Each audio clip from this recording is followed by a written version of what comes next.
Hi, my name is Anna.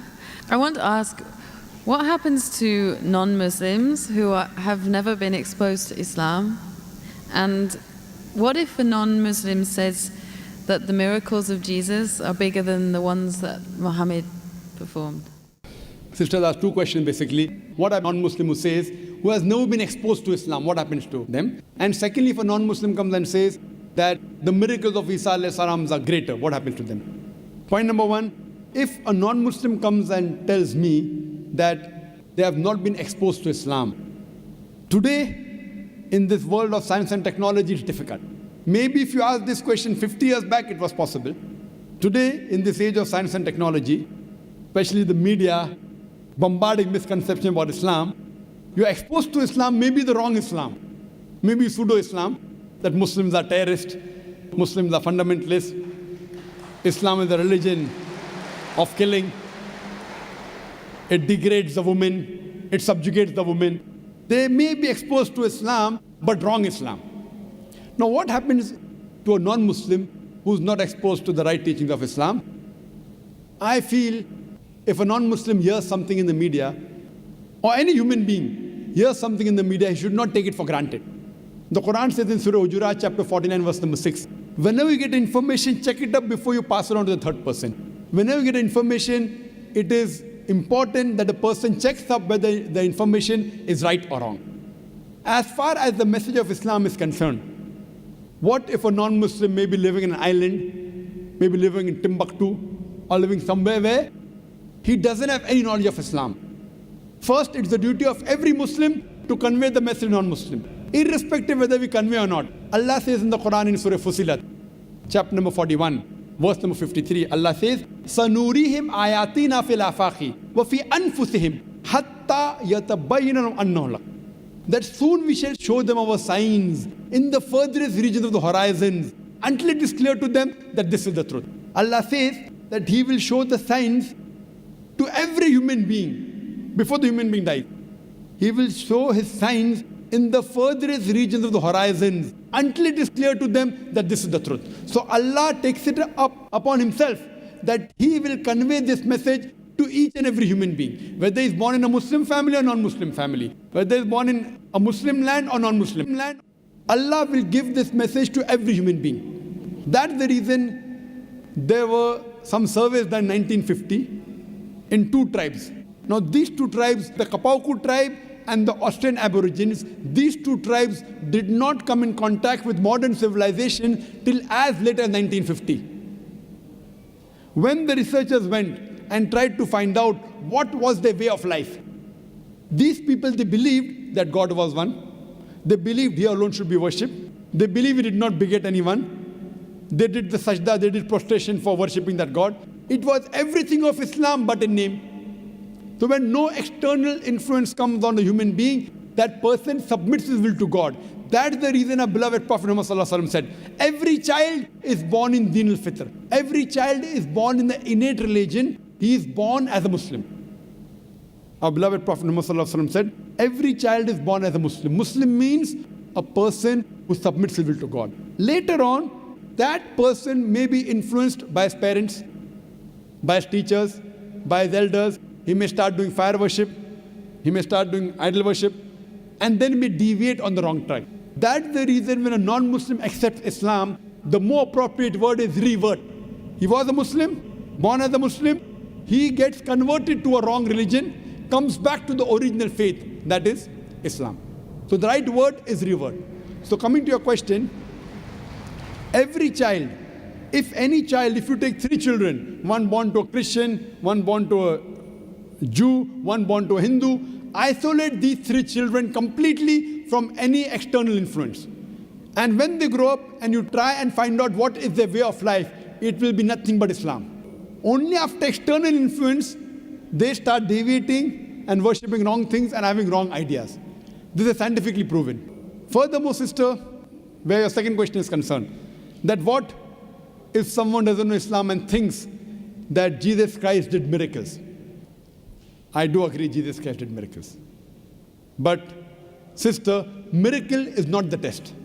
If you believe in Jesus Christ, peace be upon Him, if you read in the Bible, Jesus Christ, peace be upon Himself, says in the Gospel of Matthew, chapter number 24, verse number 24, it says that, for there shall arise many false Christ and false prophets, and will do wonders and miracles, and if it were possible, shall deceive the very elect. So Jesus Christ, peace be upon him, says miracle is not the test. They shall arise many false Christ and false prophets, and shall do wonders and miracles, and if it were possible, shall deceive the elect. That means Jesus Christ, peace be upon him, says miracle is not the test. Miracle does not make a person a god. Miracle does not make a person superior, because all the miracles that were done by all the prophets were done by Almighty God himself. All the miracles. All the miracles done by Moses, the parting of the sea, when he threw the stick, it became into a snake. It was done by Almighty God. All the miracles that Isa alayhi salam, Jesus Christ, peace be upon him, did were done by Almighty God. Same with Prophet Muhammad, peace be upon him, splitting of the moon were done by Almighty God. I would like to tell you that Islam is the only non-Christian faith which makes it an article of faith to believe in Jesus Christ, peace be upon him. No Muslim is a Muslim if he does not believe in Jesus Christ, peace be upon him. We believe that he was one of the mightiest messengers of Almighty God. We believe that he was the Messiah, translated Christ. We believe that he was born miraculously without any male intervention, which many modern day Christians today do not believe. We believe that he gave life to the dead with God's permission. We believe that he healed those born blind and lepers with God's permission. The Christians and the Muslims, we are going together. But one may ask, then where is the parting of ways? The parting of ways is that most of the Christians, they believe that Jesus Christ, peace be upon him, was Almighty God. They believe that Jesus Christ, peace be upon him, claimed divinity. In fact, if you read the Bible, there is not a single unequivocal statement in the complete Bible where Jesus Christ, peace be upon him, himself says that I am God, or where he says worship me. If, sister, you can point out any unequivocal statement, any unambiguous statement from any version of the Bible in which Jesus Christ, peace be upon him, himself says that I am God, or where he says worship me, I am ready to accept Christianity today.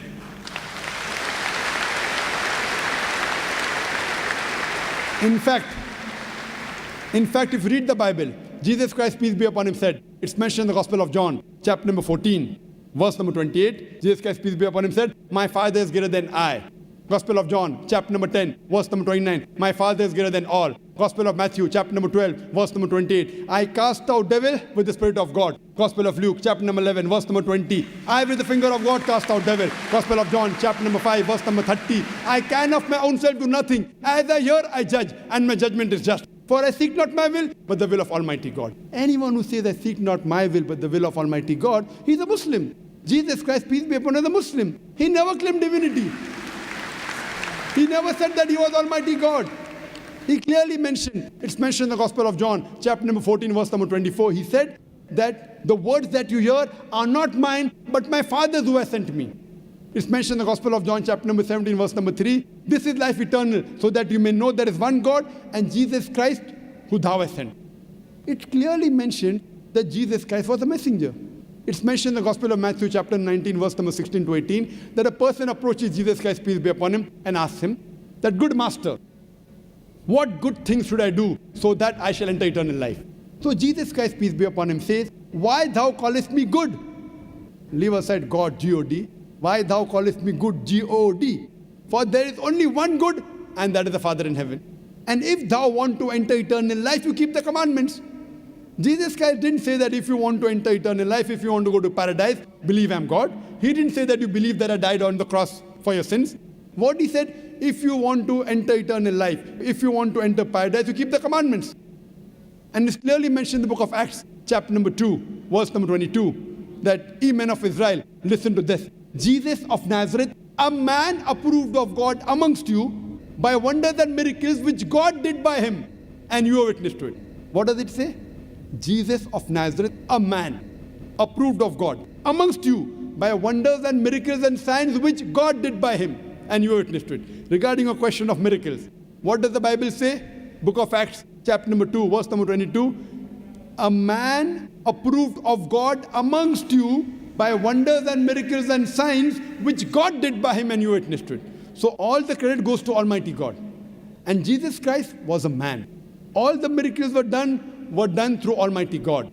So all the miracles, all the messengers did were done by Almighty God. They came to testify there was one God. But Jesus Christ also said in the Gospel of John, chapter number 16, verse number 12 to 14, that I have many things to say unto you, but ye cannot bear them now. For he, when the Spirit of truth shall come, he shall guide you unto all truth. He shall not speak of himself. All that here shall he speak.